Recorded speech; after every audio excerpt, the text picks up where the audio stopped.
Hi, everybody. Welcome to Vault IGN, your Fallout 4 podcast, Episode 7, The Legend of Curly's Gold. I'm your host, Jared, and I'm joined on my left by our regular... Sean Finian. Hello, everyone. To his left, the perpetually irregular... Vince Ingenito. And across the table from him, the lovely, yet slightly burpy today... Yes, Esmeralda. Esmeralda. And Esmeralda, you're here as a special guest because you are, in fact, a special breed of Fallout player. You're a new Fallout player. This is your first Fallout, right? Yeah, it is. And it was overwhelming, to say the least. So, Esmeralda, this is your first time in, and you've played quite a bit of Fallout now. You've been preparing for this podcast for a few weeks. Mm-hmm. Let me ask you here first, just in very general terms, what's it like coming into a Fallout game having never played before?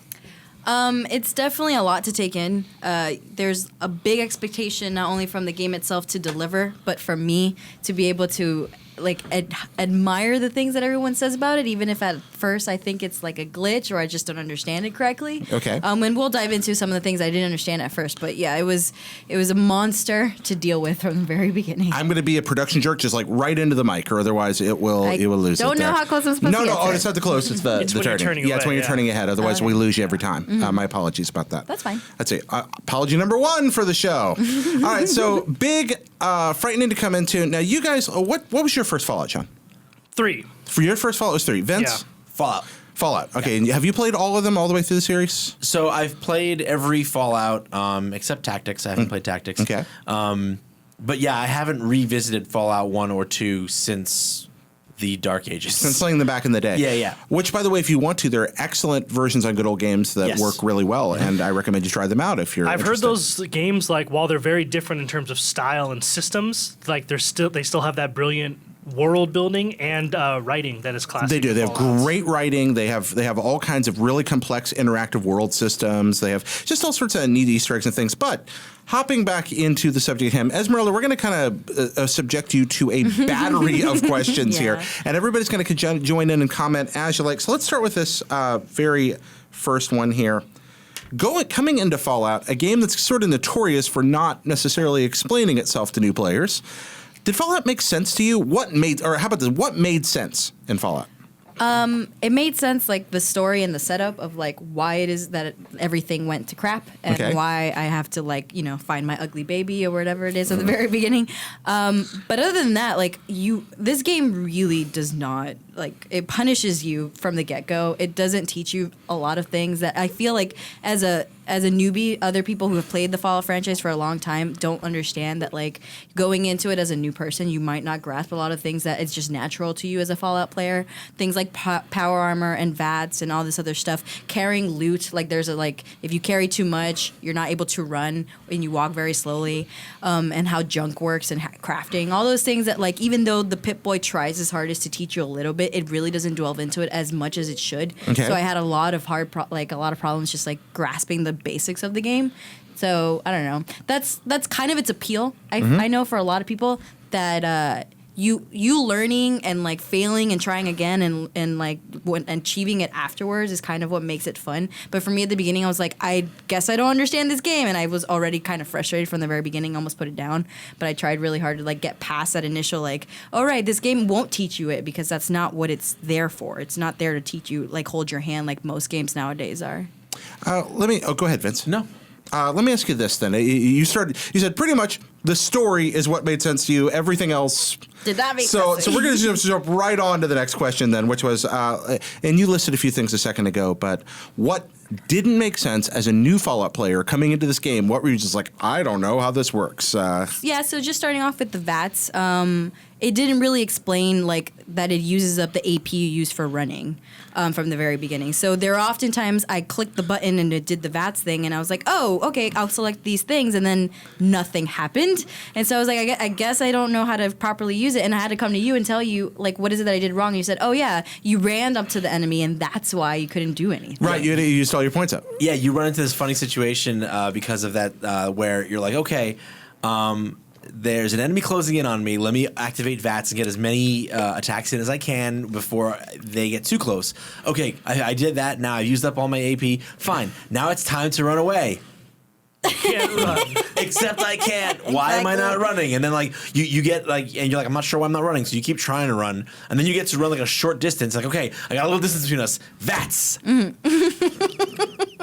That's why it's a high endurance build for the win. Exactly. Yeah. And did your first game was Fallout 3. Did you learn that in Fallout 3 through the School of Hard Knocks, or was it something that you picked up? I picked it up kind of. I don't remember ever having a problem figuring that out. I think I just like absorbed it through osmosis or something. I was a lot younger back then, and I was playing it with a whole bunch of my college roommates who were also playing it. I think we just shared information and knowledge, and it kind of just came naturally. I don't ever specifically like having to look it up or wondering why I was having those issues. Well, and Fallout 3 also kind of forced you to use VATS. I mean, you could shoot, but... Well, the shooting mechanics in 4 are much improved better. over in 3. Like, VATS was definitely...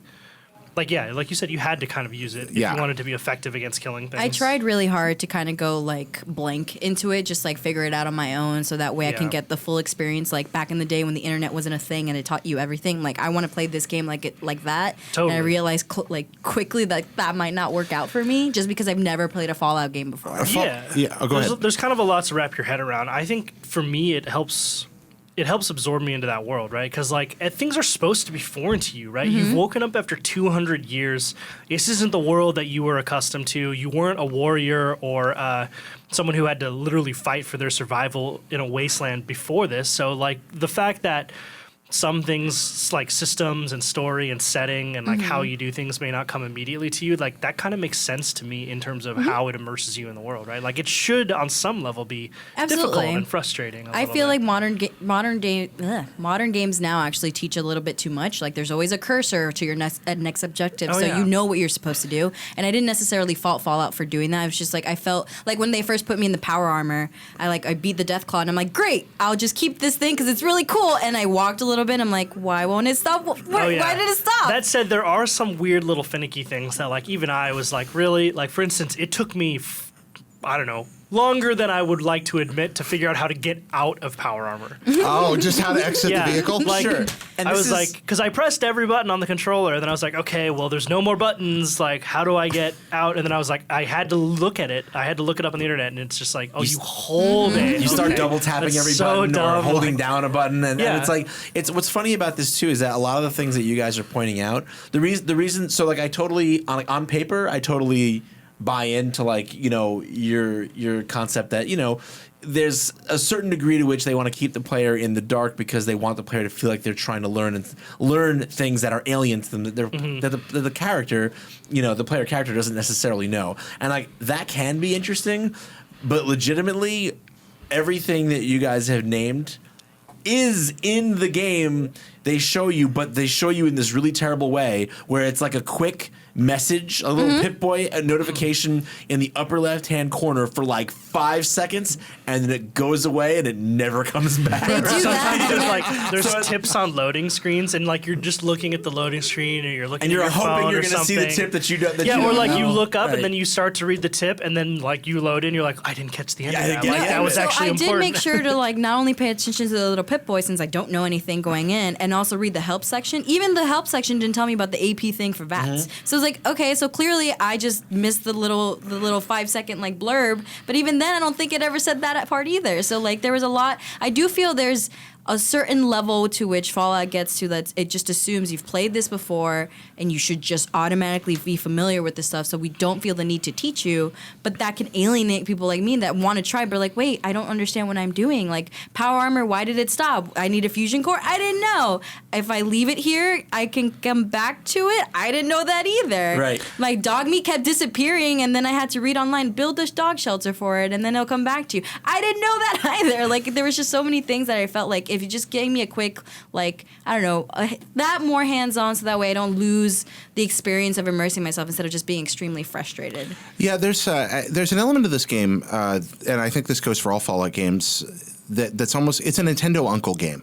Do you know what Nintendo? Do you remember Nintendo Uncles? Vince and I are around the same age. We talked about this a little bit. The Nintendo Uncles, yeah. You were talking earlier about the pre-internet days. These were the schoolyard games where you'd go out and talk to your friends about the same game that you all were playing at the same time. There was always one kid at your school who had an uncle at Nintendo. And yeah, the uncle. And that uncle would always tell him about, first off, that uncle had every game and gave that kid every game. And he'd tell you all about the games he had and the secret games that were coming and the secret golden fire dagger and the Legend of Zelda and all that. But they would also make up secrets and tell you about them. And because everybody was sharing secrets anyway, you would go looking for these things. And sometimes they were complete garbage. Sometimes there were things the kid had pulled out of Nintendo Power. Sometimes there were glitches that this kid had heard about or run into or dreamt up. Who knows? Fallout 4 is kind of a Nintendo Uncle game. It's a game that's designed to talk with other people about. Good or ill, I happen to like that about it, but it could be extremely frustrating for somebody that doesn't have, we work in a giant magical playland and people are all playing games at the same time. So I will say that the discussions when Fallout 4 first came out of everyone just being like, oh, I did this and I found this, and everyone would be like, what? I didn't know that. Like, that was part of the reason that drew me into wanting to play it, because I'm like, I want to be part of those conversations. I want to see these weird glitches that happen or this thing that you found out on your own. It was just like kind of daunting from the very beginning to like step out the ball and immediately be like, what do I do? Why is there like a tuna can that I can just pick up and carry with me along with its fork? I don't know. Can I eat? Don't ask questions. That's right. Don't ask questions. No, but it's interesting. It's kind of tough because on the one hand, you should feel overwhelmed and lost that you're trying to like Sean's point. Yeah. You're trying to go into the world, but on the flip side of that, where I agree with you, is that you shouldn't feel overwhelmed trying to know what button to press to do this or basic information about how to properly read the HUD that the game provides for you. Like there's a difference between the things that are supposed to be clear and the things that are supposed to be for you to learn. How to control the game and where to find relevant information that you might need because it's important. Like, hey, my power armor will run out of energy if I don't replace this power core. Things like that are the things that you shouldn't be. You shouldn't be left on your. You should not ever suffer for having not known something that you were never told. So you were told in a very poor way. Picking up on that, let me ask you a question here, or a series of questions. Esmeralda, this is your Fallout 4 "Do you know this or not" quiz. This is not this is not in any way to pick on you at all. It's just kind of an illustration of how well or not well some things are explained. Okay. So, did you know you can use your Pip-Boy as a flashlight? Yes. Okay. I found that out on accident. Ding! All right, there we go. You found it out on accident. You figured that out by accident. Okay. Did you know you can load tapes into your Pip-Boy and play them? No. Okay. Did you know that you can't use grenades in vats? No. Okay. Do you know how to execute criticals in vats? Yes, because I did it yesterday by accident. All right, there, by accident. A lot of by accident. Okay, so it's 2 for 2. You have the to two press things a button. to do by How do you accident. do it by accident? Well, because when it popped up the first time and it said critical, I didn't click on it, and then the second time I did it. But I remembered because of the first time I clicked on it too quick, too slow. So. Do you know how to sneak? When you hide, when it crouches and hide. Okay, good. Ding. All right. Although mine always says caution, so I'm pretty sure I'm not. Do you know why? correctly. Do you know why it says caution? Because I'm going to be seen anyway. Up Okay. those stats. Yeah. There. And last one. Can you tell us 2 ways to get rid of unwanted rats? Any 2? You go to the doctor. That's 1. Sure. Or raid away. Rat away. Yeah. Okay. Good. All right. Ding. Very good. So that's 4 for 6. So after several weeks, 2 weeks now of playing Fallout, 66% on some of these fairly important game mechanics. Yeah. And that's, again, this isn't to embarrass you in any way, but that's kind of an illustration of how it works.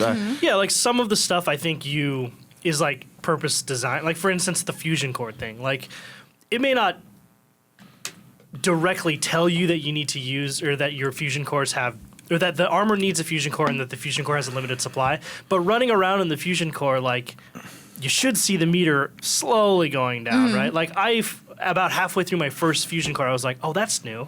Maybe I should. Yeah. And then I sprinted a little bit and realized it was going faster. I was like, yep, I'm wasting power. But that's because we're saying, but that's new. And that's why I noticed it too. I had this sense of paranoia. I'm always like, the guys over at Retronauts, great podcast guys, you got to listen to it, watch it, etc. Made a point about how Super Mario's first level, World 1-1, is so brilliantly laid out at the very beginning because you have to jump over the first Goomba. Yeah. that teaches you that if running into one will kill you and how to jump over and on an enemy. You must do it before you get to that. Then the way the bricks are laid out, you are practically guaranteed to hit a question mark with your head. Yeah. When you jump under there, which teaches you hitting a question mark, your head makes things go. And then the mushroom's designed to bounce up against the pipe and go. It's all laid out to teach you things. I feel like the armor was an attempt to do that with a fusion core. You're almost supposed to run out. But I don't think it's as well illustrated as it could be for somebody that doesn't know. I used it to get the deathclaw, and that was my first experience with a Fallout enemy. So then by the time that I finished, it was pretty depleted anyway. So when I started just walking a little bit, it was already gone. So that's why I was like, I don't know what I did wrong. What about what surprised you in Fallout? That giant scorpion that I told you about that suddenly came out of nowhere. Oh yeah, okay. This story's great. Oh, you were in up by Sanctuary, right? So it was So I left Sanctuary to go to the other settlement that I was supposed to free or something, and then I encountered a feral ghouls out of nowhere, and then that's where I learned the vat thing. Because I was like, oh my goodness, there's so many of them, and I'm just pressing everybody, and it just popped up. And then as I'm walking away, low on health, and Dogmeat's just going ahead. All of a sudden, we get into this little cottage-looking tent thing, and then a giant scorpion came out when I was trying to open a box, and I didn't realize it until now when I've encountered another one that there was a skull on it that says, "This one will freaking kill you. You should probably run away." And I tried to go after it because I'm like, well, if it popped up here, maybe I can. Nope. She's up in raider and mole rat territory, up in the northwest corner, and got a rat scorpion that just popped. I didn't even think it happened. Has that ever happened to you guys? I haven't seen a rat scorpion. I am pretty sure I know exactly which little cottage thing area you're talking about. It's underneath a bridge, and there's this fence, right? And it's kind of a little wooden shack. Yeah, and it's I just think south it's near of the train. It's exactly. Yeah, I know exactly what you're talking about. I found that same one. Yeah. Okay. So it must be those two little squares in the original Final Fantasy where giants just pop out. And in one of those loading screens, it did say, and this is something you told me as well. The more south you go, the worse it gets. Yeah, but I'm pretty sure in that map it wasn't that south anyway. No, I've never encountered a scorpion in the northern half of the map, so that was really actually pretty fascinating. What about you guys? What are some surprises you ran into? So I remember the first time I ran into a behemoth. I wasn't really prepared for that.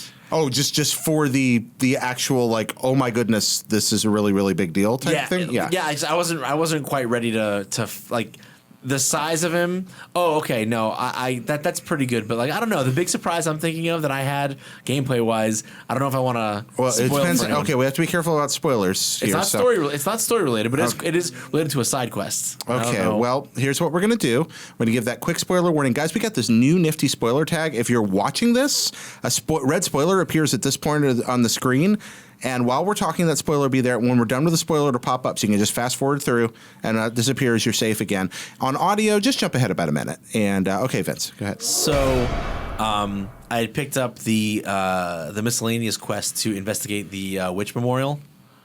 Did anyone hear? Yeah, I know the one you're talking about. Yeah. Okay, so I went to go investigate the witch memorial, which is about the north. It's in the northeast. But pretty far north, and almost all the way east. And so I go inside of there, and it's got a whole very creepy vibe to it, almost a horror movie like vibe. Some of the most elaborate scripting that I've seen in the game in a side quest, where you're coming around corners, and then there's these little light cues, and you hear noises up above you and scraping, and it's very horror movie-esque. So I finally get to the top floor of this witch memorial, and the thing that's been doing all the scraping and making all the sounds pops out, and it turns out to be, I believe, an ancient deathclaw. I think it's an ancient deathclaw or a vicious one of the higher ascended deathclaws. So this thing is huge. It was huge, way, way, way bigger than a normal deathclaw. Right. It's towering over me. Yeah. And I'm. It just came out from a broken down wall in the back of this one room. It's just from complete silence. All of a sudden, it just busts in the room and just screams really loudly in my face. And it killed me in one hit. And that was as expected, totally expected. I'm like, okay, fine, it's fine. Killed me in one hit, it's no problem. I'm like, I put down a bunch of landmines, a bunch of regular explosive mines on my next. I reload. Put down a bunch of explosive mines, I'm like, yeah, this will do lots of damage to it. It'll cripple it. I can kite it around. So I do that.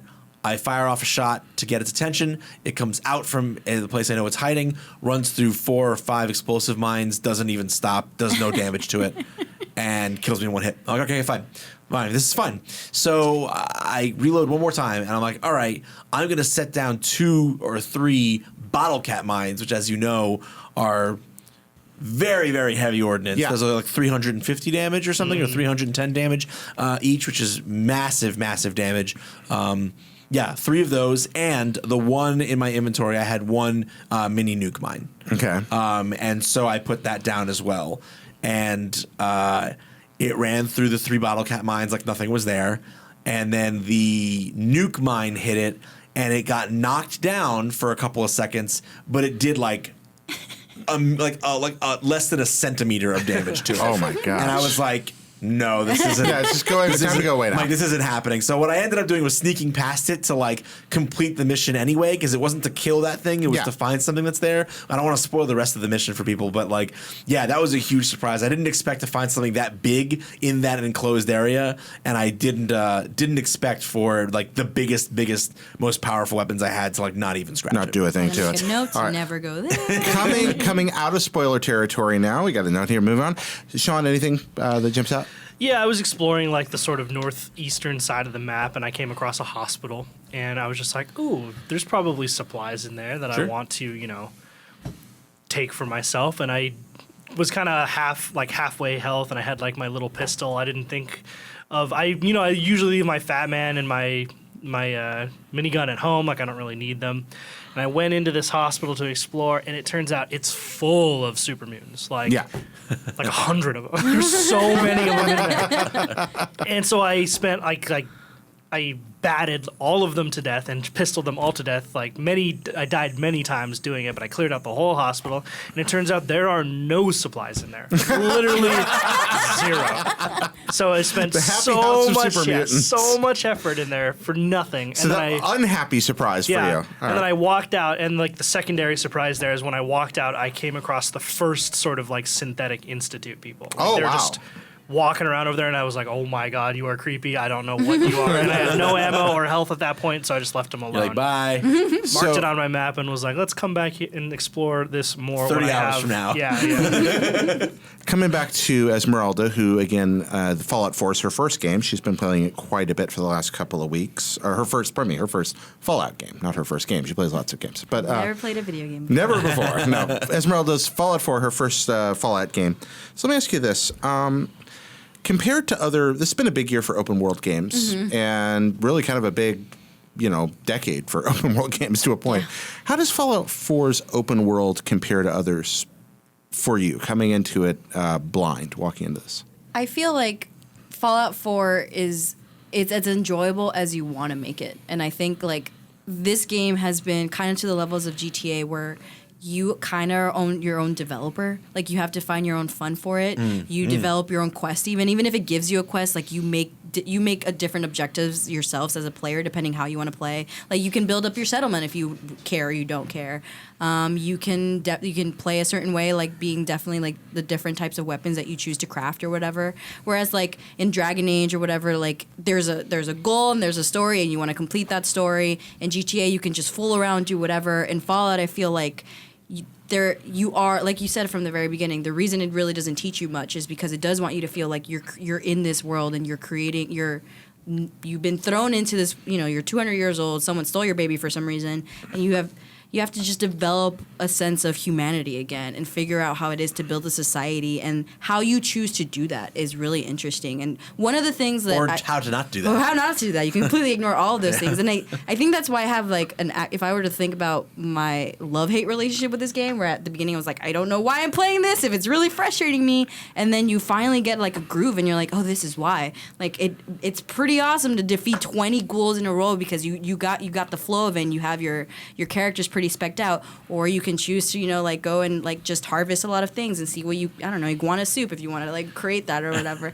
It's fascinating, and I think I definitely understand. I don't understand the big level yet of hype just because I haven't played the game enough to really get to like the really like big objectives that like really like put you to the test. Except that one legendary ghoul thing that like won't stop following me around the map because I'm stuck in a certain level.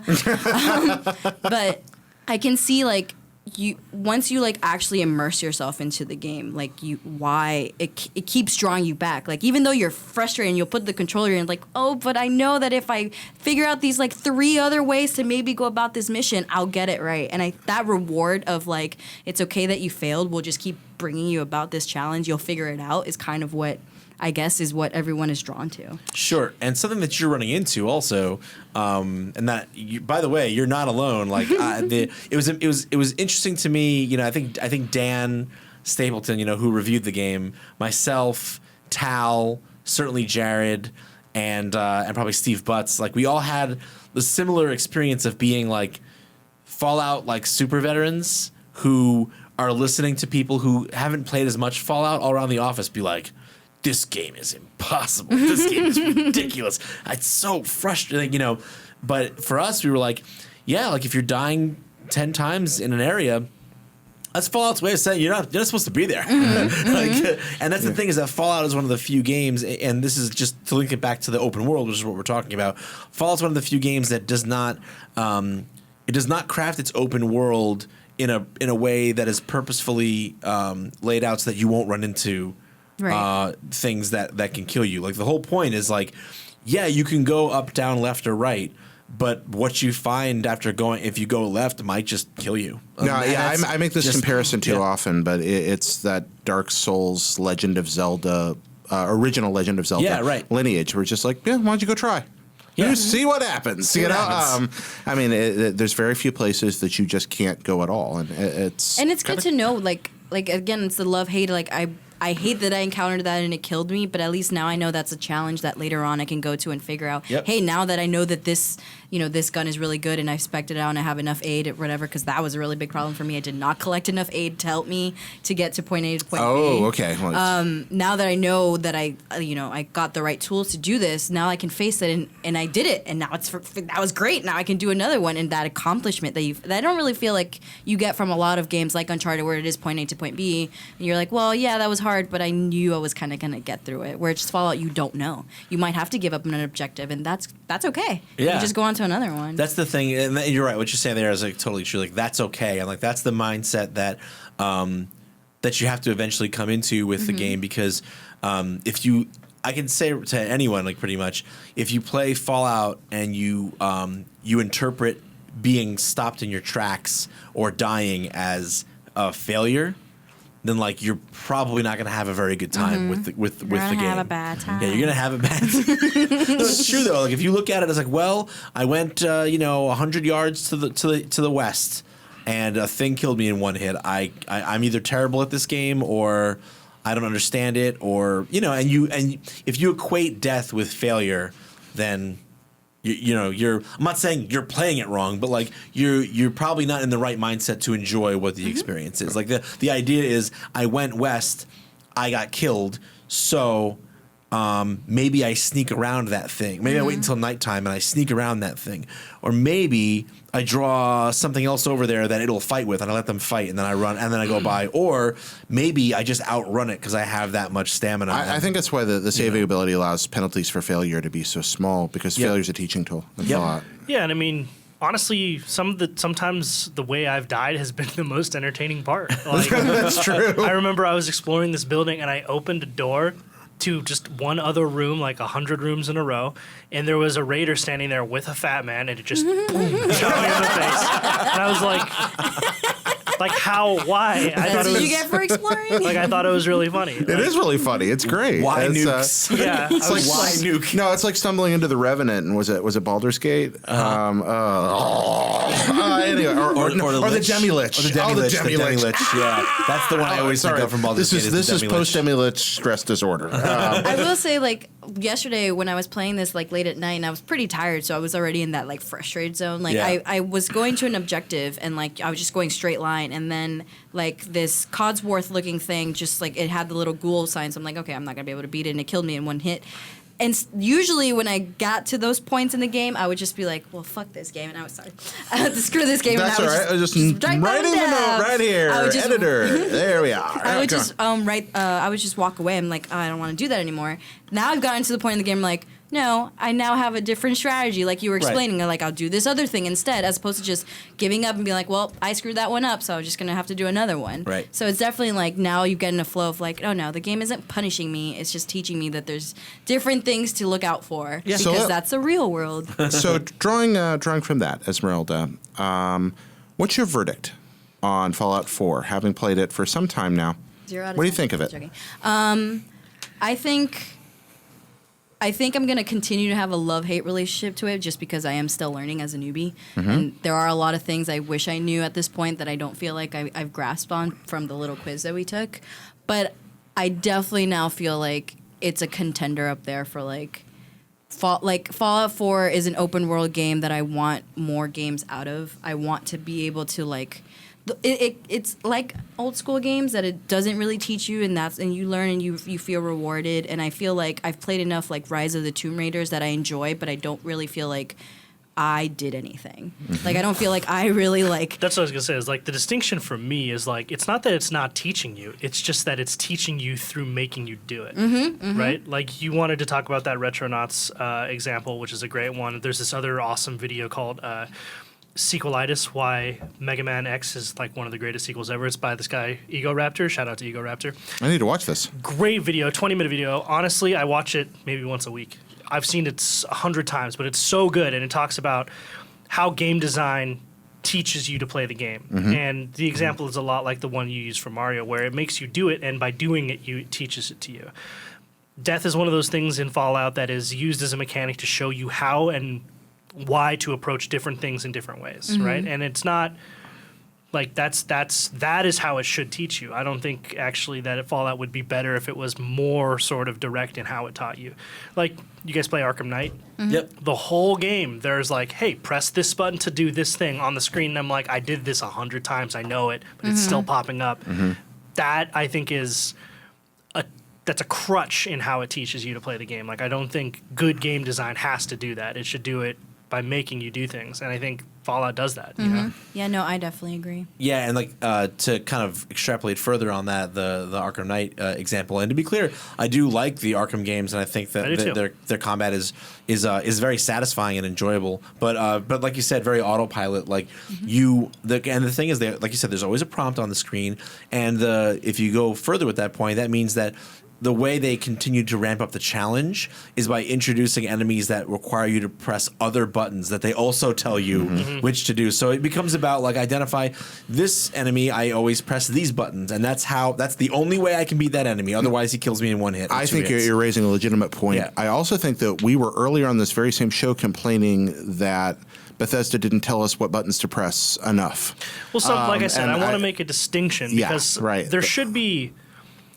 There's a difference between something being too dense and difficult to figure out and just being plain obtuse. Exactly, and that's why I wanted to make sure we drew a firm determinator between those two. Right, because for me, to use the example of getting out of the power armor, that's something that I couldn't have figured that out by looking at the screen or by interacting with the systems. That's just pure trial and error. I had to look it up. And I think that is one example of where it could have been better. But by and large, for the most part, I feel like Bethesda and with Fallout 4 specifically, most of what you need to figure out or learn can be done so by trying things out or by exploring menus and looking through things and giving things a shot. You know? And to which is a good thing. Yeah, it is. And to further clarify, it's not that what Arkham Knight does is wrong because it's communicating clearly the buttons you can press to deal with the situation, to do a thing. It's more that in that case, it's like you have a challenge. There's only one way you can overcome it, and it's by pressing the buttons we tell you to. And that's a very, to me, that is an actively less interesting experience than here are the tools. You're going to use them in whatever order you use them to overcome the challenge. No, I am so with you on this. Yeah. Actually, particularly in regard to Batman, I know Origins is the weakest game, but the one moment most people talk about loving in that was the one I liked the least for that very reason. I was just tired of fighting Ending?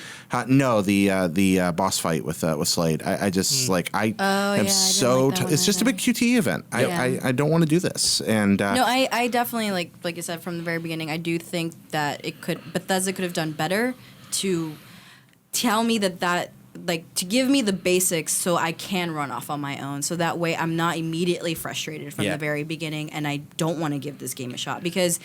For people that have played this for long, you already know what to expect. You already know what's going to make it fun. Right. I have no idea. So if you, from the beginning, don't give me the tools to at least get the basics down, you might lose me before I get to that point of like, oh, this is why there's so many things to do, and there is that learning perspective, and I am going to have to die about 50 times to understand that VATS or whatever, how to use it properly. Yeah. But tell me how to use VATS first, so that way I don't screw it up. Right. So are you going to keep? Oh, go ahead. No, I was going to say, and just to wrap that whole, I have to put a bow on what the three of us have said there on that, is that absolutely tell me how to use the tools, but then don't tell me what to use the tools on. Sure. Or where I'm supposed to use them. That's I really liked how you summed that up. Yeah. That's very good. So Esmeralda, your first Fallout was Fallout 4. After playing it for some time, after dealing with the love-hate relationship you described, are you looking forward to the next Fallout? I'm going to throw Fallout 4 in the trash. And I'm joking. I definitely don't think I'm at the level of everyone else in terms of hype. I think that because I still have a lot more to do with the game, I'm not at that love. But I'm at the appreciative level, which is not where I was before. I didn't understand the hype at the beginning. Like, I would look at gameplay and I'm like, I don't understand what's so great about this. Now that I actually interact with it, I'm like, oh, I get it. I'm getting it. I'm gonna get what I like about the game. So I can't really answer if I'll look forward to a Fallout 5 yet, just because I have to play more. But I definitely don't hate my time now with Fallout 4 as I did a while ago. Are you gonna keep playing it then? I am gonna keep playing. I wondered about that. As soon as I get out of that weird glitch that I got myself in, where there's that legendary ghoul that just won't get There are no glitches in Fallout. I don't know what you're talking about. The best part was walking out of the vault once, like I was, they let me out and seeing enemies raining from the sky, because like for some reason like it was popping in and it looked like goats were coming out. I don't know why. So I was like, this is a great start to this game. Yeah, you're playing Fallout now. Welcome to Fallout. Welcome to the fold. Absolutely. There we go. Are you guys anywhere close to done with it yet? I mean, are you ready to lay it down? I have put in 30 hours at this point, and I still haven't gone to Diamond City. Okay. Like, I've talked with some people on Twitter and in the comments on IGN and YouTube about this, but like one of the great things I love about Fallout is it's a game that allows you to play it the way you want to play it, right? Yeah. Which is sometimes you don't have to. I haven't done the main quest at all, and eventually I will, but I like exploring and I like doing all of the things that it's offering me the opportunity to do. That said, it's kind of difficult to be excited for the next Fallout when this one only just came out, and it's difficult to wrap my head around like what even the next Fallout could do that this one hasn't already, right? The difference between Fallout 3 and Fallout 4 and even New Vegas was like there was a period of 5 to 7 years between those games that, game design in other games had kind of done all this unique stuff where I'm thinking, okay, well, hey, the next Fallout could have this, it could have this other feature and all these cool different things that other games had now implemented. But I don't think we're not far enough out of Fallout 4 yet to where I can say, the landscape of RPGs and open world games has changed enough to where I know how a Fallout 5 could implement new and interesting things that Fallout 4 hasn't already done. So, while yeah, I love Fallout and I'm always looking forward to the next big Fallout game, it's difficult to say. What about you, Vince? I've put about 70 hours onto Fallout 4 and have not done a whole lot in the main story. Yeah. I've got a lot of points filled out on my map, and I've seen a lot of the glowing sea for sure. Because that became the glowing sea became a fixation of mine at a certain point where I was like, you know what? Let me get to the nearest.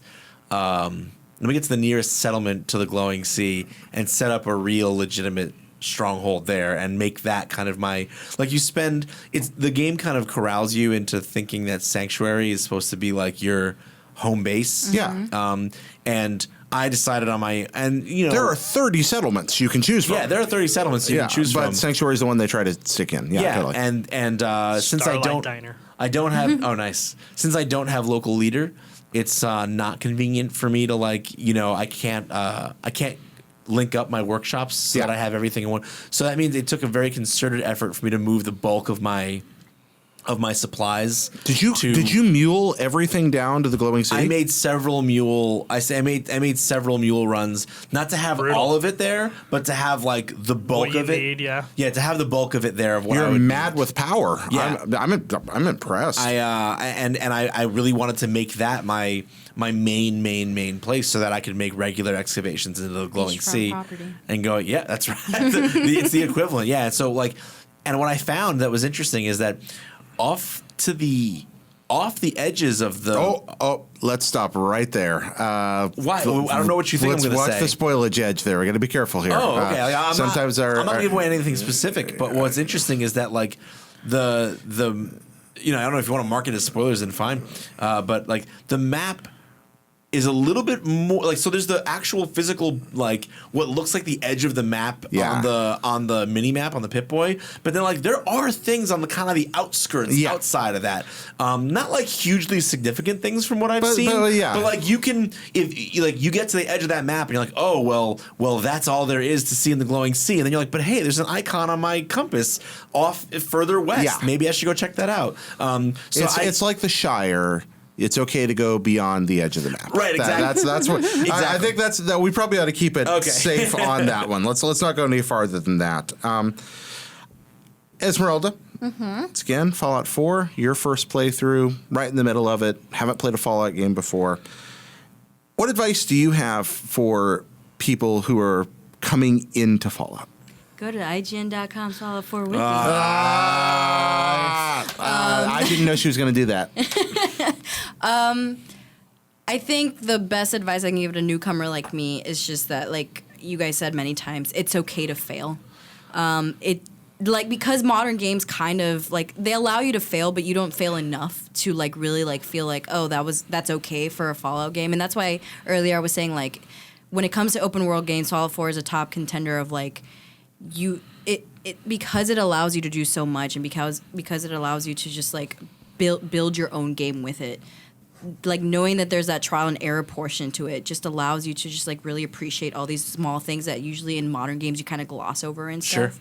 And so like knowing that it's okay to fail, knowing that you're going to learn the hard way, just like a Bloodborne does and Dark Souls does and stuff, and that you'll be rewarded for it afterwards. Because there are games out there that will punish you for the sake of punishment, and it's not fun for me. That's why I probably never played like a Dark Souls, just because I feel like that game is kind of that way. It's like you kind of play and you're gonna be punished, and you know you're gonna be punished. I think people overplay the masochism aspect of those games a little. Brian Altano definitely. I'm not sure that they're quite as masochistic. I mean, maybe it's because. Maybe I'm a masochist and don't know, but I like those games because ultimately they remind me very much of what you're talking about, a place where experimentation is it is punished, but in a weird way the punishment is a reward because, again, it's teaching you, it's making you better at the game. Yeah, there's some blatantly unfair things. I think in Dark Souls 2, I open a door and run, and I just fall in a hole, but I also laughed. I just laughed. There's a door and there's a hole, and it's like Sean's story he was telling earlier. You open the door, the raider shoots a fat man in your face. It's kind of funny. I'm okay with that every now and then, as long as the stakes aren't too high. Yeah, in Fallout, like even though there's a trial and error, like it's spaced out enough that I'm not constantly failing all the time. Like I may be constantly failing the objective I'm trying to reach, but once I'm done with the objective, I can just run for miles and find something new and be okay and be fine. And you also lose nothing, whereas in the Souls games, and this is what I love about everything.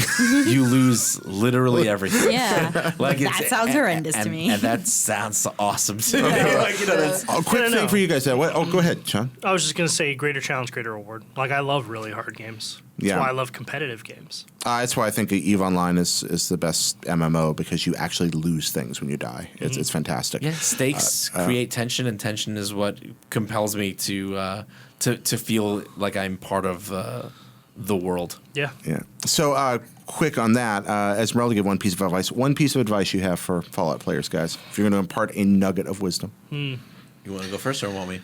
Go for it.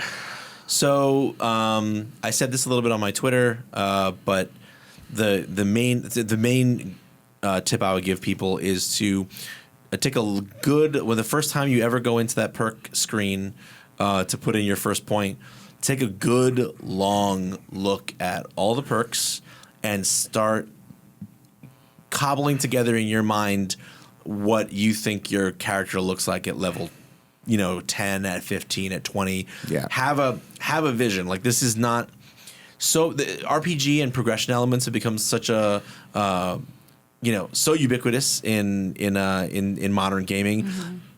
But at the same time, while they're in so many games, those development decisions, especially in action games that use them, are mostly meaningless and don't matter. Right. They're like straight line upgrades. Your gun will do more damage. Now your melee attack will do more damage. It's like, okay, fine. You're like, whatever. This is definitely a role-playing game in that sense. Yeah, in Fallout, those choices matter. Yeah, they matter. If you try to put like 1 point in everything, I'll put a point in this now. I'll just put 1 point in that. There's a point over there. Yeah, I mean, that'll be fine in the very short run. But like if somewhere around level 15 to 20, those choices aren't starting to synergize in very powerful, potent ways, you're going to fall behind very, very quickly. And you need to have an idea in your head of like what like that fully synergized online build of your character looks like. Because if you don't, then it can always be corrected with some good like making a series of good choices once you've kind of screwed it up can help bring you back. Yeah. But not like you still won't be in the same league of power as if you planned it out from the beginning of how you wanted your character to ideally play and made the choices along the way. So you're just saying that everybody should take 4 levels of armor so they can have ballistic weave. Okay, there we go. That's one way you can play it. I'm kidding. No, you're making excellent advice. Absolutely excellent advice. I totally agree with you there. Sean? My advice is be the bad guy. Oh. Bad guys always have it better in Fallout, for sure. Are you still playing evil? Yeah, absolutely. I didn't know I could steal dumb... and pickpocket people Mm-hmm. until like it gave me the option when I was in Diamond City. I'm like, I can do what? No, have, I'm gonna try to be nice.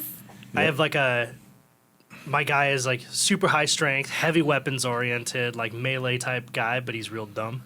And I think it's real funny. So like he just walks around with a bat. He's a big dumb wandering moron. But that is like in my mind, it just allows you to take every advantage that you can. Sometimes, like early on in the game, I stole something from some I forget what it was. Oh, it was a fancy suit. I saw it sitting on a shelf in some clothing store or whatever, and I stole it. And Preston Garvey didn't like that, and I was like, Preston Garvey I don't care what you think.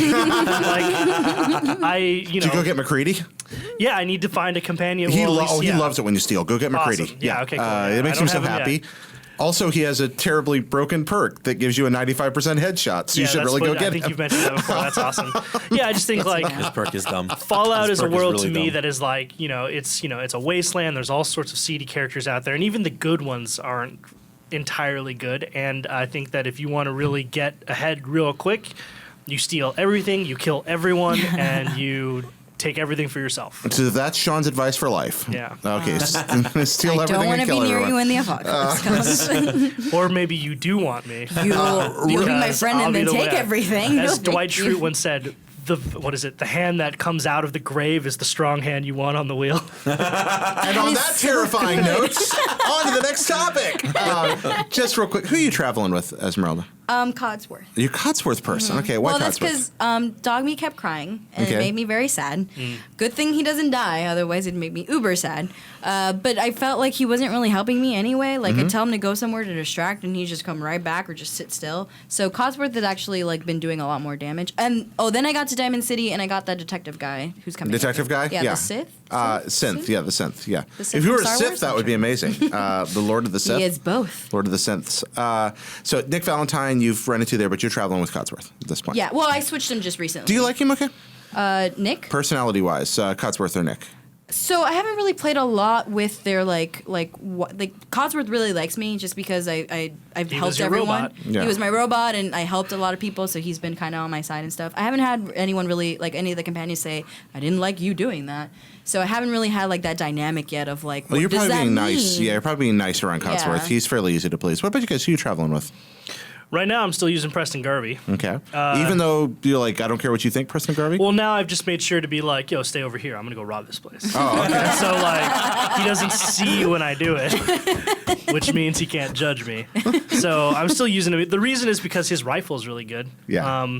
And yeah, I don't know. I kind of like Preston Garvey as like a person. I wish they would change it so like judge me. instead of Preston didn't like that, it just said Preston Garvey judges you. Like that should, Yeah. Like a Telltale game. yeah, exactly. He Yeah. will remember. Preston Garvey will remember that. Exactly. Oh man, Carly will remember that. That was a great moment. That was a great moment in gaming right there. Indeed. I really love that. Indeed.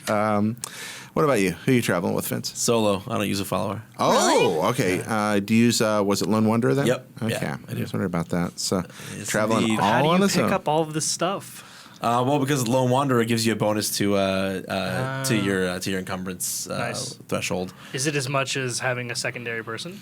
It's not as much, but like I'm just judicious about what I pick up then and what I drop. And yeah, Pass on all the coffee mugs, huh? you know, well, not all of them, but I do try to prioritize. This is what I'm looking for now. This is what I'm looking for, now, now, and you can offset it also by using, by coming back with power armor Yep. and kind of making those big hauls if you need to. But one of the reasons I play lone like that as well. Because you are a loner. Ooh, yeah, you know it. You're the loner with mystique. I don't know about Mystique, but yeah, the reason I do that is because I'm very, very, very stealth oriented. My whole build is centered around like huge sneak attack modifiers and multipliers, just massive, just ridiculous. And So you're Captain Min-Max. You really are. All right. Yeah. Okay. I'm Captain Min-Max. So because of that, yes, I can have my follower I can tell them, hey, you stay over there. And that can work. But it's like I can either go through all this extra hand wringing to make sure they don't screw up all the stealth I'm trying to do, or I can just get rid of them and have more base damage, which just means that sneak attack. When you that little bit of extra damage, that extra damage percentage I get, when you multiply that out through my bonus from silenced weapons, through my bonus from my normal sneak attack modifier, and then the extra modifier from being a ninja, you multiply all that out, and I'd rather have that extra damage from not having them than have That's to super deal cool. with managing them. Yeah, that's See, I really wish cool. I could re-roll at some point in the game and try out builds like that. That's one thing I wish that was a mechanic in the game or a feature. And that's why the Lord made console commands. Yeah. Moving on here, one final big topic for the show today. There's a new Bethesda studio in Montreal. Holy cow, that's pretty cool. Yep. So, right now, what are they going to be up to? Well, we know they're going to make video games for PCs and mobiles and consoles. It looks like they're making video games. Yeah. What could they be up to? What would you like to see these guys work Can on? only be one thing. Okay. In my opinion. Right. Fallout Shelter 2. Well, there are some significant ties in that studio to Fallout Shelter. Actually, some of the talent in that studio. But ESO didn't work out. They don't. What? They're giving out $1 million though. ESO didn't work out, and they, I think, are realizing as a studio that they have these two massive franchises, and that they may not be it may not be super sustainable as a business model to be like, we're going to bring out one big important game every 5 to 6 years, and I think they need a second team so that they can concurrently keep both Fallout and the Elder Scrolls on a relatively standard, 3 to 4 year development cycle. So I think that Bethesda Montreal is working on. Does that take Elder away Scrolls. from the hype though? so you think this is you This is a think new it's Elder Elder Scrolls Scrolls game? Yep. I don't think so. Does that take away from the hype of the games, considering that I'm pretty sure a good portion of that's like, we've been waiting so long for this other game to come out? Sure, That's I mean, good. people will be. It's a good point. I mean, people will be less. Part of why people are so we're so worked up and pent up for a Fallout 4 is because it had been so long since Skyrim. So that's true to a certain extent. But I just don't think in the current climate of the video game industry, one game every 6 or 7 years is a model on which you Right. can sustain a studio. I also don't think that hype has anything really to do. I mean, in some circumstances, yeah, if it's been a really long time since a game, then maybe the hype will have increased. But I think mostly what it comes down to is quality, right? Like, look at Halo 5, right? Halo is a franchise that comes out every 3 years. Every mainline game is 3 years, and that still has huge amounts of hype behind it. Call of Duty every Because, year, like- and it still builds up. So. Yep. Yeah, I mean, people are still hyped for those games and I think it's not because of the development time or how long it was since the last iteration, but because the games are really good and they do something really interesting for that audience. So I see your point. I do think that Bethesda benefits a little more from that distance, maybe. And again, I can't prove this at all. I know that I'm more excited about Bethesda games because of their consistent quality, but also because of the gaps between them. My full thoughts on this are a matter of angry public record. Or not. I wasn't angry, but many who read were. But yeah, I do feel like the spaces between between have helped them avoid sequelitis. I'm very, very happy with what we got from them. I don't know what I love the idea of a new studio. I prefer they'd be working on a whole new property, but I also understand they want to make money. But yeah, I mean, we're living in a culture where now it's all franchise all the time, right? Or all blockbuster all the time. But they have a name that can help but help change that like cycle. It doesn't have to be sequelitis all the time. It doesn't have to be like just because we know that this name makes bang buck. Like we can make different ones and like still kind of probably benefit. That's kind of what I'm thinking. It's you are right about the sequelitis in the culture. you are But wrong I just want to about I want to put on that producer hat, and I hate doing it. But like, if I'm the executive producer of Bethesda, and you're a creative person, you come up to me, you're like, I want to make this new IP.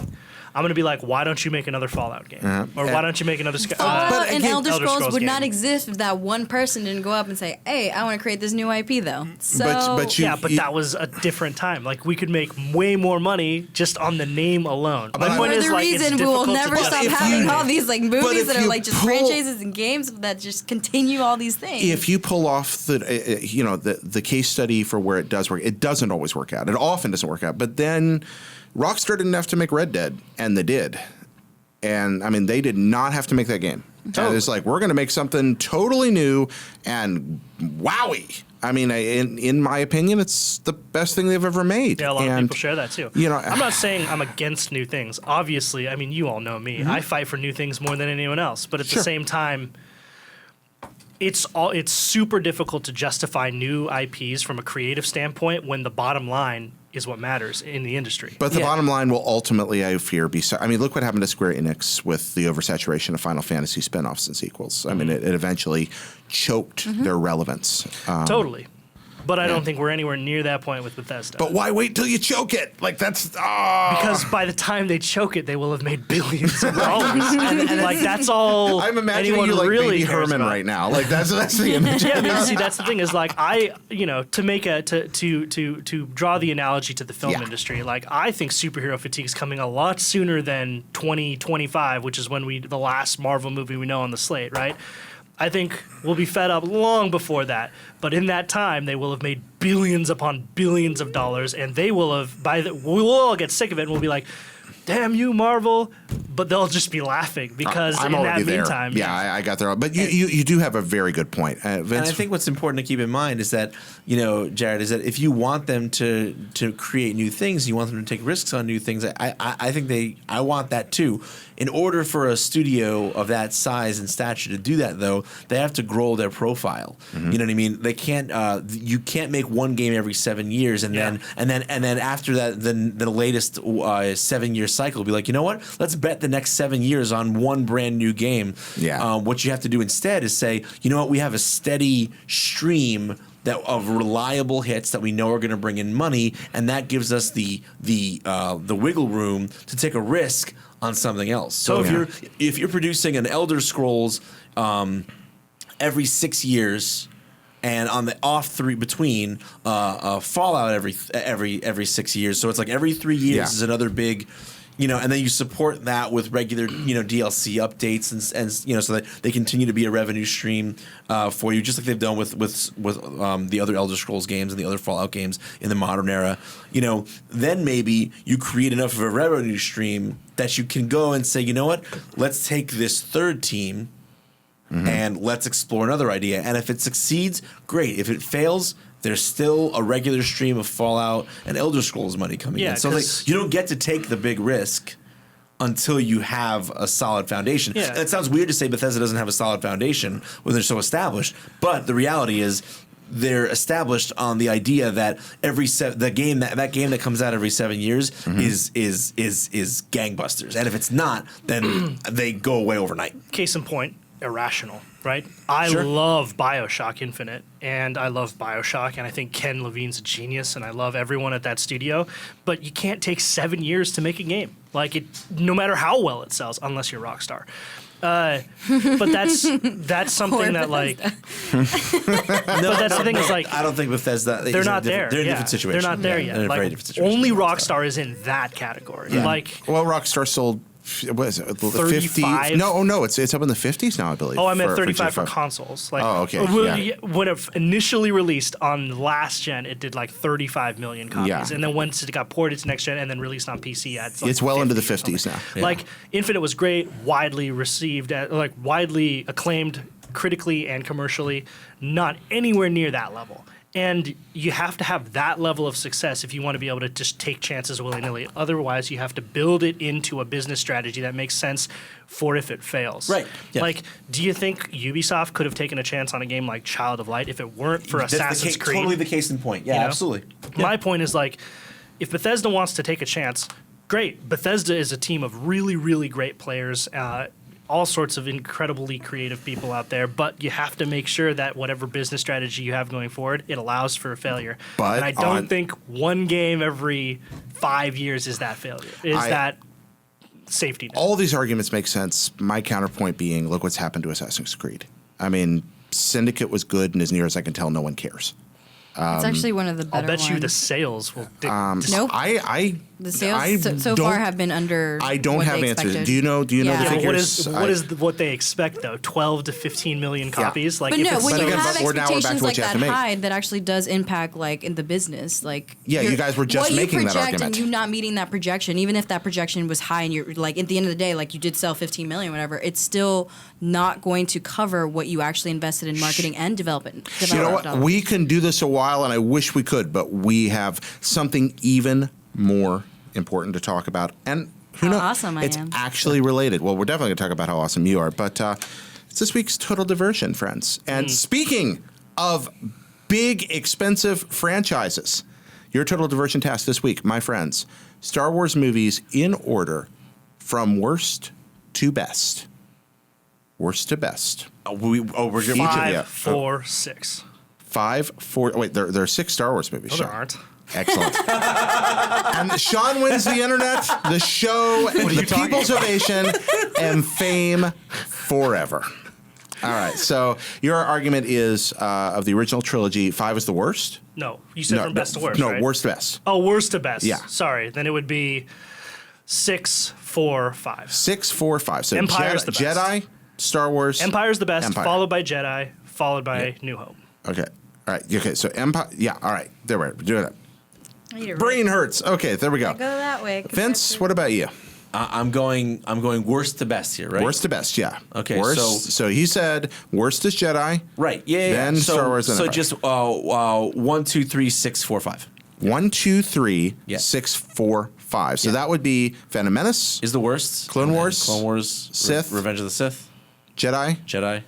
Star Wars. It's hard for me to go Empire. from worst to Yep. best. Like, Yeah, that is. I always start. Am on I doing my it wrong? My brain had to do Yeah. a little tweak Yeah, there. see, I'm throwing you off there.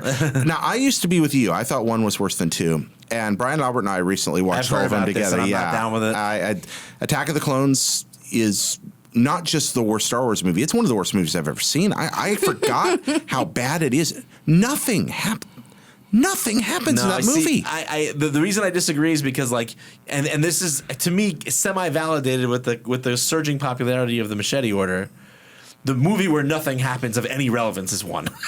There's literally not a single important thing that happens in that movie. Nothing happens in 2.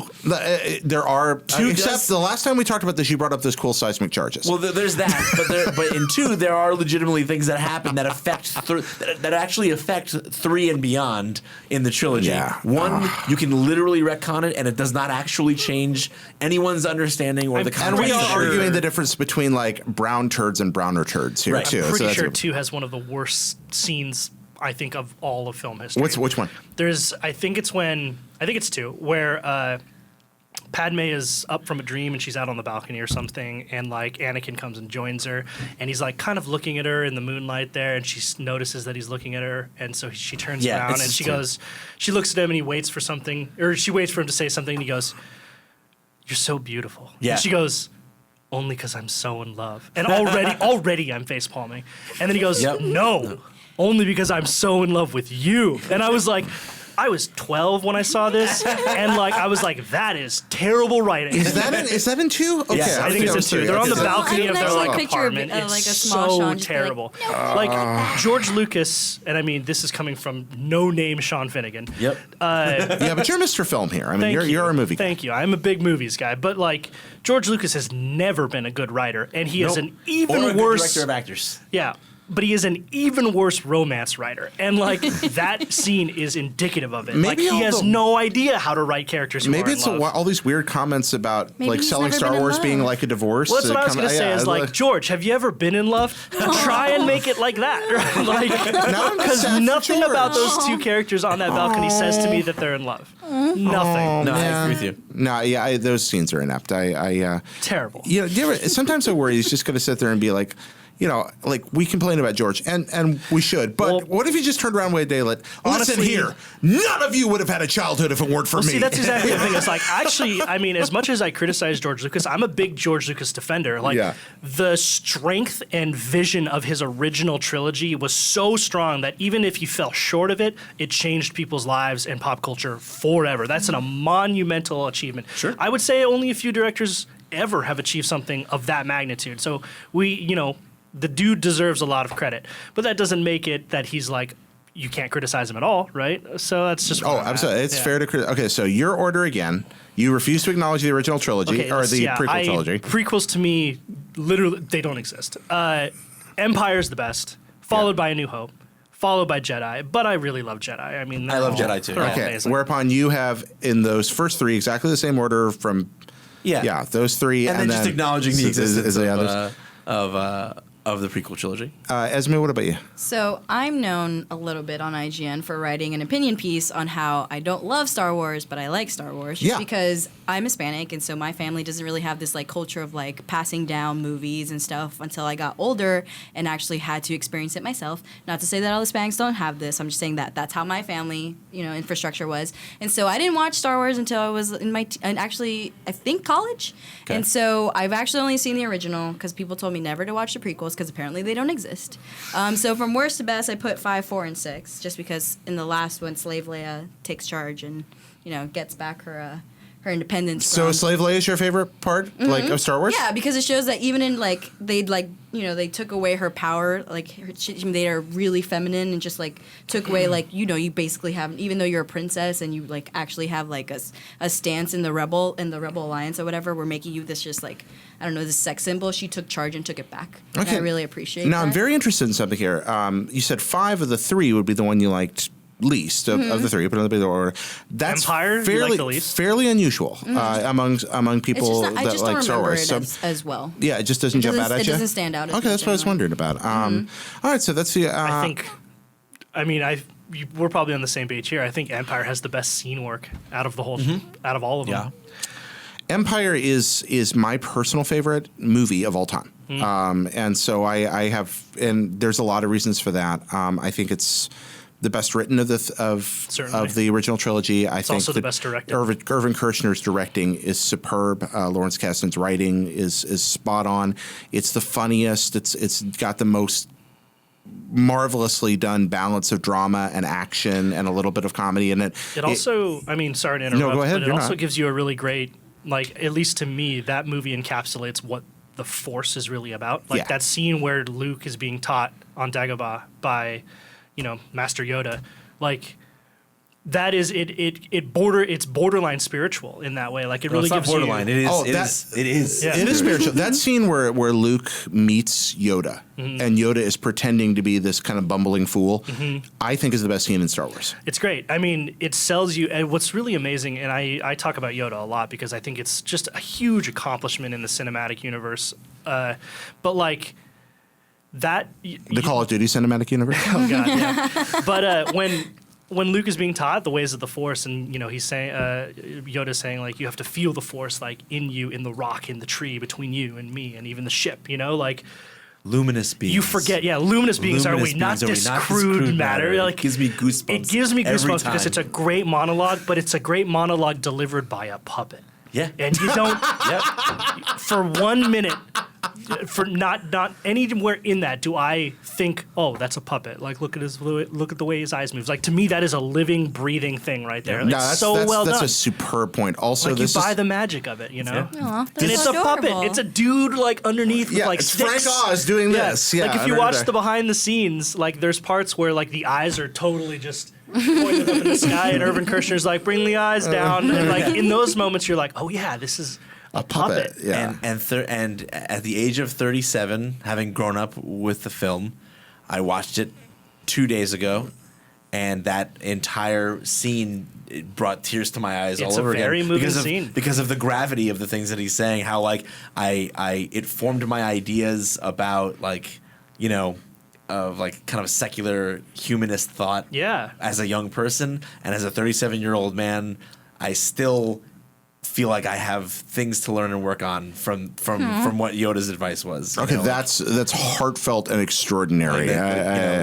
Can I ask a question? And this Sure. is actually the reason why I brought up my piece a little bit earlier. Like, so the point of my piece was that because I didn't grow up with Star Wars as like a thing handed down, like I don't have this attachment to it like everybody else. So it's kind of like I'm an outsider in terms of like I'm excited for the new Star Wars film, but I'm not as excited as everybody else. Do you feel like that like emotion and attachment you have to the films is not only because they're good films, because they are good films, but because you grew up with it and the attachment you had with it when you saw it, maybe for the first time, maybe as a kid, maybe whoever passed it down to you? For me, yes, absolutely. Well, like I used to sit in the backseat of my grandparents' car and pretend I was piloting Luke Skywalker's X-Wing. I drew a cockpit underneath my bed and would climb under there and fly. Yes, I can't pick up a piece like a wrapping paper roll to this day and not go vroom, vroom for a second before I wrap something. Yes, for me, that answer is easy. It is absolutely intrinsic, but I don't know about you guys. Well, it's certainly part of it. I mean, there's no two ways about it. There's and that doesn't take away from the film. Oh, no, I find course. that interesting. Like when I hear these things, like I want to be a part of that. Like I want to be like, I have this attachment because I didn't grow up with it, and it wasn't passed down. It was just a thing I watched because everyone else was talking about it. I don't have like that. Like, oh, that's like that, that elation that everyone else gets with the films to that level. But I get it with Disney films because I grew up watching it. Sure, that's part of it. But I think for me, especially speaking about that particular element of it, is that it was compared to the idea of, and like not to get too far into my own beliefs, but like compared to the idea of going to church or committing to a particular religion, that particular view of spirituality or of identifying the forces beyond ourselves in the universe, which exist whether you are a person who believes in a god or not. There are certainly things outside of the realm of human understanding, and what we name them or how we address them or how we come to them is different for everybody. But I thought the Force and the way Yoda talks about it in that moment was probably the most unthreatening and hopeful way of seeing it that even to this day I've ever had. Like no one can describe the space between my fingers and like the air in my lungs that way to make me feel like there's something magical and so hopeful you're a about it. Jedi, is what you're telling me? I don't know, I guess. What about you, Sean? You got something there? Yeah, I mean, part of me wants to say that like because the movies are so, I mean, in my mind, they're objectively good, right? Like just in terms of the scene work and the craft. And I would go as far as to say is like, if you can't see why that scene's good, then you don't know movies or you don't care enough to. Right. Or you have no heart. It's one of those three. Oh my God. But at the same time, because those movies were such a huge part of my childhood, it's difficult to say whether or not I would have the same attachment now as I would if I didn't see them when I was a kid. So I can't say it really. But like, I get what you're driving at. Like, for instance, I love Toy Story 3, right? But I do levy the criticism at it that it's not as good as Toy Story 1 because it relies too much on nostalgia. Like, if you didn't see Toy Story 1, it wouldn't be as moving when Andy has to go off to college because you didn't see him grow up together, right? it doesn't. It's not a criticism in that it's a negative thing, because nostalgia is a perfectly fine thing to rely on. But my point is, like, I'm at that point where I don't think it's nostalgia. I think those movies have this sense of timelessness and romanticism that I don't think you had to experience as a kid in order to really get into it. Yeah, they had a center of gravity that pulled nostalgia to it. It was a great thing, and then we got nostalgic about it because of the gravity of its greatness pulled nostalgia things towards don't it. become nostalgic unless they actually had something to draw you in the first place, and I definitely understand that. And Empire, more than the other Star Wars movies, I think is a movie that has grown more important to me as time goes on, because I realized that the values that I recognized in it as being magical as a kid are still magical now. Like that scene between Yoda and Luke on Dagobah is at its core like a very romantic and spiritual and uplifting scene in a way that like it will always be that no matter where I'm at in my life. Oh, I love that. I mean, I'm a Christian, and as a kid, that Yoda profoundly affected my theological and existential understanding of the universe. I mean, just so you were talking about wherever you may come from, it influenced. Theology has to do with interpretation and experience. It fundamentally altered my theology for life, which must sound bizarre because it's a fairy tale, but that's what, I mean, Joseph Campbell, you go back to, that's what it's all about, man. Okay, so that. Final points, because this is the longest episode of this is the longest episode of Vault ever, and it's awesome. Final points. In addition to the deep meaning of that movie, also this is a movie with 3 of the most marvelous boss moments in the trilogy. First, door opens, Darth Vader is there. Han Solo's first reaction is to pull out a gun and shoot him in the face. Very awesome. Cool. Very cool. Second, I love you. I know. Yeah. You know what? Great scene work, some people think it's obnoxious. Third, the single most fearless, awesome, bad mofo character in Star Wars is General Veers, who talks to Darth Vader and says, and I quote, "Yes, Lord Vader, the shield will be down in moments. You may start your landing." This guy grants permission to Darth Vader. Holy crap. All right. Esme, we kind of glossed over Jedi. Besides Slave Bikini Leia, why is it your favorite? I guess it's funny how the movie is able to basically have the same kind of like the last scene is kind of the same as the first one in the entire trilogy, but somehow they still got me kind of interested in how it's all going to turn out. Okay. And that it was just a happy ending too. There's just like finally like everything's fine, things are going to work out, everyone's dancing. I don't know what those little teddy bear things are saying, but it's totally fine. They're saying Chibukiyuki. Yep. They're saying Ichiwawa. They're saying all kinds of good things. They're also saying sometimes yep. That's right. They're saying that. So either they're very frisky and hungry, Yep. or I have no idea how to translate that language. I have no idea if there's an actual translation. Everybody find former IGN employee Brian Albert on Twitter, the albino Albert, and just tweet pictures of Ewoks at him, please. Because he'll love it. It'll make him happy. I also find it like there's just a lot of small like funny bits, like Boba Fett's like presented as this really badass character, and his demise is like one of the funniest in the whole thing. Yeah, it's they just, like, said that it's over. like, this guy will never die comically. Oh, wait. Hashtag Boba Fett isn't dead. All right, so finally, so dude named Bone Cage contacted us. Bone Cage has written a song about Dogmeat. Bravo. And he sent us that, so we're going to play that song here at the end of the show. Thank you so much, Bone Cage, for sharing that with us. He told us to be okay for us to play it on the show, so we're going to do that. Thank you so much for taking part in the longest Fallout 4 episode we've ever had. Wanted to make sure you got your holiday fix. Yeah, I got your holiday fix. Actually, guys, regular episodes weekly throughout the holidays, so tune in next week and the week after. You'll have them. Talking about more Star Wars. Yeah, we're talking. Actually, we do, and we've already recorded one of them, and we talk about Star Wars in one of those too. Not as long as this. Wow. Okay, so now that none of you are ever going to make it home, Esmeralda, anything to plug? Stay tuned to IGN.com. I don't know. You caught me off guard. I don't That's know right. what I was Well, supposed to say. too bad. What's your Twitter handle? Oh, Esmeralda IP. All right, Vince. You can find me on Twitter at Vincognito. That's VINCOGNEATO.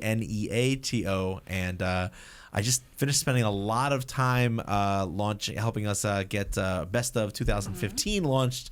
So if you're on IGN.com and you're checking out one of the many, many, many pages in that feature, then yeah, go vote for your favorite stuff. Yep, go vote for your favorite stuff, and I had a lot of time to build that all that out for you guys.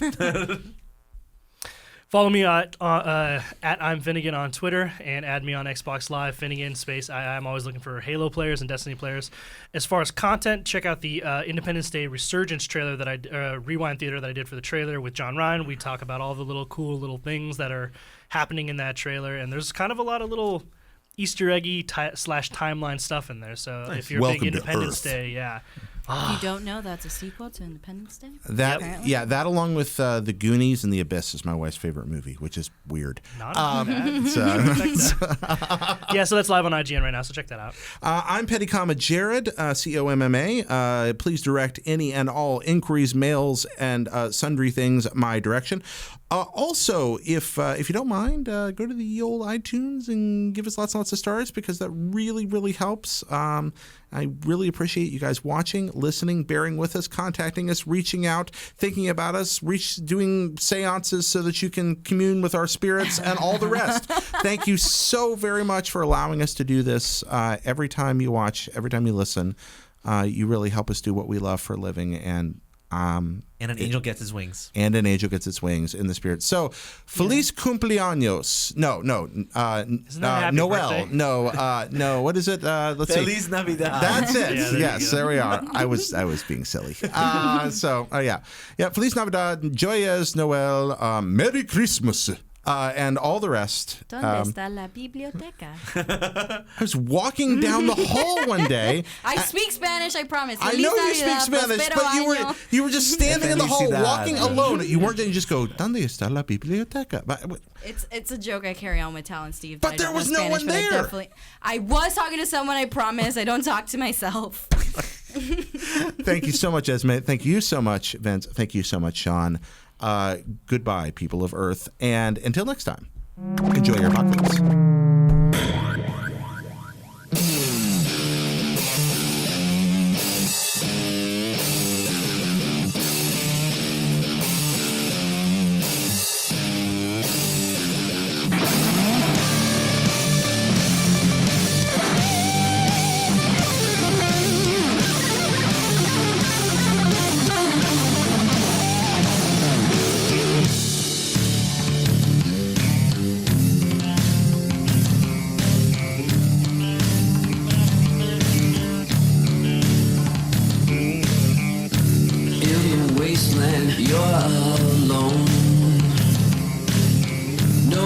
But the sweet release of death, no. Now I'm not one for mincing words, no. I'm not gonna stand and breathe my last. I got some caps in my pocket. I got my guns and my rockets, and I got